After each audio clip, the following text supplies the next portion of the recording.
Everybody in YouTube land, this is Clay with Clay's AC and Auto Repair and Clay Motion here in Grand Rapids, Michigan, and this is the Clay Way.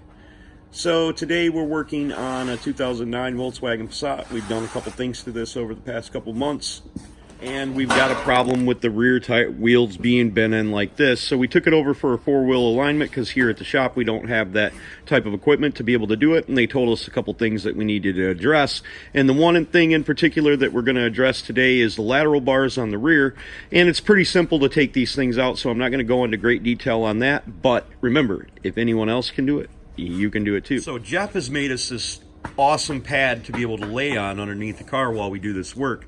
And I'm going to take the camera underneath there and I'm going to show you guys exactly what we're talking about and what we're going to end up doing and how we're going to do it. So to do this, we're going to need a spline drive kit.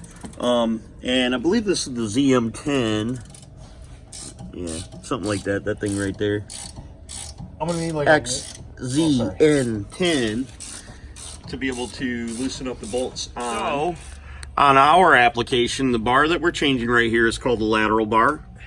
And the sway bar is in our way, so we had to remove the 4 bolts that hold the sway bar on, just so we can get it out of the way to get to our nut that holds our lateral bar. Remove the wheels, put them up on jack stands, just like we did, and go to town. Okay, so right now we're going to take off the two 18mm nuts and pull out the bolt that holds the upper portion of our lateral bar in. Sorry you can't see that well. I'll put some light on there when Jeff isn't shining in our faces. Taking off the two 18mm nuts, and then he's got a wrench holding it on one side, and then he's got a socket turning the nut off on the other side.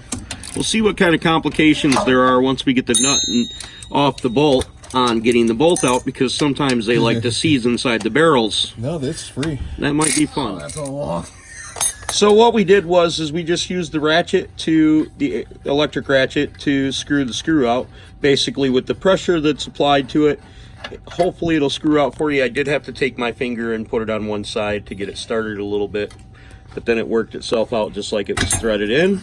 And then the lateral bar is unhooked from there, and then we're going to have to go to town on the outside here, and that's why we removed our wheel. There's the...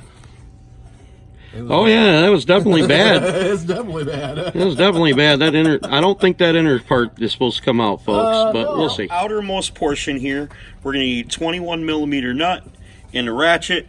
I've already got the socket out here for it, and we're going to remove it the same way.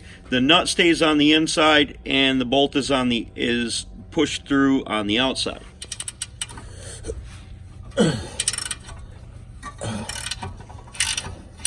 That nut is definitely tight. Okay, so that's all there is to it, folks.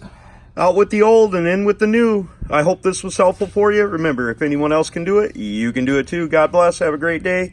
Please consider subscribing, clicking the notifications, liking my videos, sharing my videos. If you got a question for me, hit me up on Clay's AC and Auto Repair. I'll be happy to try to answer them.